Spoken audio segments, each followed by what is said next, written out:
नमस्कार साथियों, काशीदीप crime news में आपका स्वागत है। ताज़ा खबरों के लिए बने रहें, सब्सक्राइब करें एवं विज्ञापन के हेतु संपर्क करें। देश में बढ़ती हुई जनसंख्या को देखते हुए अब जनसंख्या नियंत्रण कानून बनाने की मांग उठने लगी है। सर्किट हाउस में आयोजित एक पत्रकार वार्ता के दौरान पूर्व बीजेपी सांसद डॉक्टर रामविलास वेदांती जी महाराज ने बताया कि देश में जनसंख्या का विस्फोट तेजी से हो रहा है। अगर जनसंख्या नियंत्रण कानून नहीं बनाया गया तो आने वाले दिनों में भारत के सामने एक विकट समस्या खड़ी हो सकती है। मीडिया से बात करते हुए पूर्व बीजेपी सांसद ने बताया कि बंगाल में जय श्री राम के नारे को लेकर सिर्फ टीएमसी वोट की राजनीति कर रही है। एनडीए शासनकाल के दौरान रेल मंत्री ममता बनर्जी जय श्री राम के ही नारे का संबोधन करती थीं, लेकिन जैसे ही पश्चिम बंगाल की मुख्यमंत्री बनी उन्होंने यह नारा सिर्फ वोट की खातिर बोलना छोड़ दिया।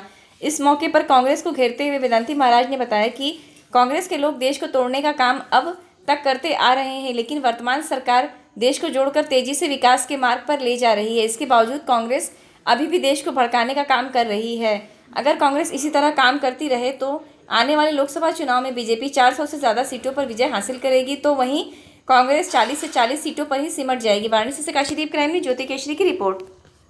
बगल में दशाश्वमेध घाट के बगल में एक दूसरी नहर बहती थी, गंदे नाले की नहर बहती थी, लेकिन अब वो नहर हमारे अध्यक्ष जी, हमारे हंसराज विश्वकर्मा जी ने बताया कि वेदांती जी पूरे गंगा में नौका से आपको मैं घुमाऊंगा, एक भी नाला गंगा नदी में गिरता हुआ नहीं दिखाई देगा, एक भी नाला नहीं मिलेगा। आज हमको संतोष है कि मैं वाराणसी आया भगवान विश्वनाथ का दर्शन करने के लिए, और वाराणसी के इस दृश्य को देखने के बाद मुझे अपार प्रसन्नता हो रही है।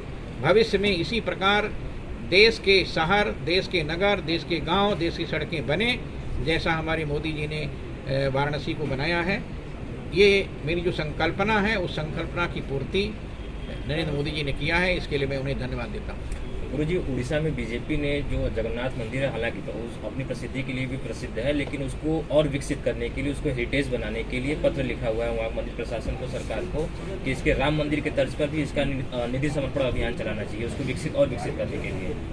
देखिए, मैं बताऊं, किसी भी मंदिर के विकास के लिए, निर्माण के लिए कोई भी सरकार काम करती है, मैं उसका समर्थन करता हूँ। ये काम नवीन पटनायक मेरे साथ सांसद थे, उनके पिताजी भी बीजू पटनायक भी मेरे साथ 96 में सांसद थे, मैंने उनको अच्छी तरह से देखा है। बीजू पटनायक के पद चिन्हों पर चलिए। हाँ ठीक है, एक मिनट जी। राम के नाम से ही सारे दुख जो है, कष्ट दूर हो जाते हैं, पर पश्चिम बंगाल में जय श्री राम पर ही राजनीति हो रही है। ममता बनर्जी की पार्टी कहती है जय श्री राम नहीं बोलना है, तो ऐसे में क्या लगता है आपको कि भगवान राम को भी राजनीति का हिस्सा बनना पड़ रहा है? देखिए, मैं बताऊं, ये कोई आज का प्रश्न नहीं है।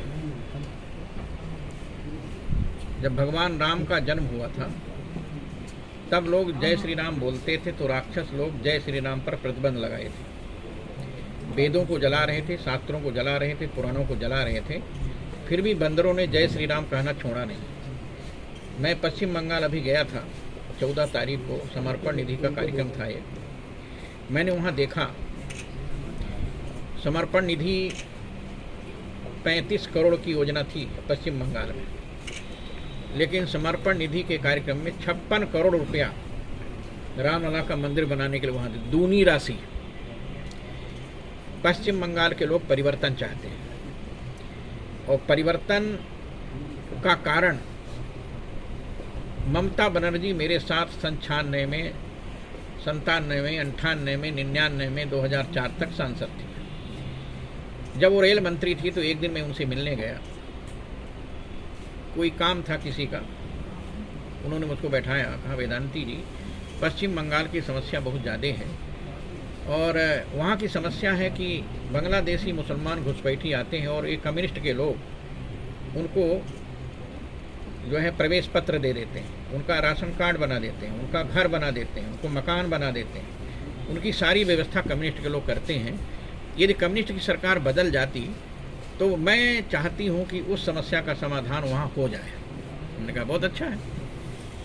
ये ममता बनर्जी ने मुझसे स्वयं कहा था, ये कम्युनिस्ट लोगों ने आतंकवादियों को पाला है, और आतंकवादियों के वोट के बल पर कम्युनिस्ट जीतती है। और इसके बाद ममता बनर्जी जब पश्चिम बंगाल में सरकार बनाई तो सरकार बनाने के 1 साल के बाद पार्लियामेंट में हमको मिली। मेरा बड़ा सम्मान करती थी। हमने कहा आइए जय श्री राम। कहा वेदांती जी आप जय श्री राम क्यों बोलते हैं? हमने कहा मैं जय श्री राम के नगर में, अयोध्या नगर में रहता हूँ, कोई मिलता है तो मैं जय श्री राम बोलता हूँ। और जब आप अटल बिहारी वाजपेयी की सरकार में रेल मंत्री थे तभी तो मैं जय श्री राम बोलता था, आप उत्तर देती थे जय श्री राम, आप क्यों बोलना बंद कर दिया? कहा इधर आई, दूसरा कोई न सुन पाए। मैं पास में गया, सेंटर हॉल में हम लोग बैठक, कपास्टक हॉल होता हो। वेदांती जी वो जमाना बदल गया, अब मैं मुख्यमंत्री हो गई, हमको वोट चाहिए, इसलिए वोट के लोभ में ऐसा बोलती। मैं निवेदन करना चाहता हूँ, वहाँ का मुसलमान भी चाहता है, क्योंकि वहाँ का मुसलमान भी परेशान है बांग्लादेशी घुसपैठियों से। मैंने आसाम, नागालैंड, त्रिपुरा, मिजोरम, मैं अयोध्या में केवल बैठता नहीं हूँ, मैं पूरे देश का भ्रमण करता हूँ।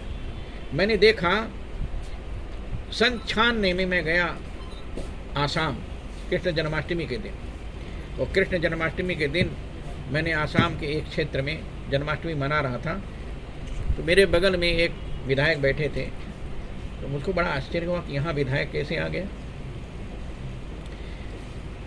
तो मैंने उसे पूछा कि किस पार्टी विधायक हो? कहा भाजपा का। हमने कहा कैसे तुम जीत गए? कहा महाराज यहाँ तो 80% मुसलमान है, भाजपा से मैं अकेले लड़ा और 20 मुसलमान लड़े, सारे वोट बढ़ गए इसलिए मैं जीत गया। उसने बताया कि बांग्लादेश,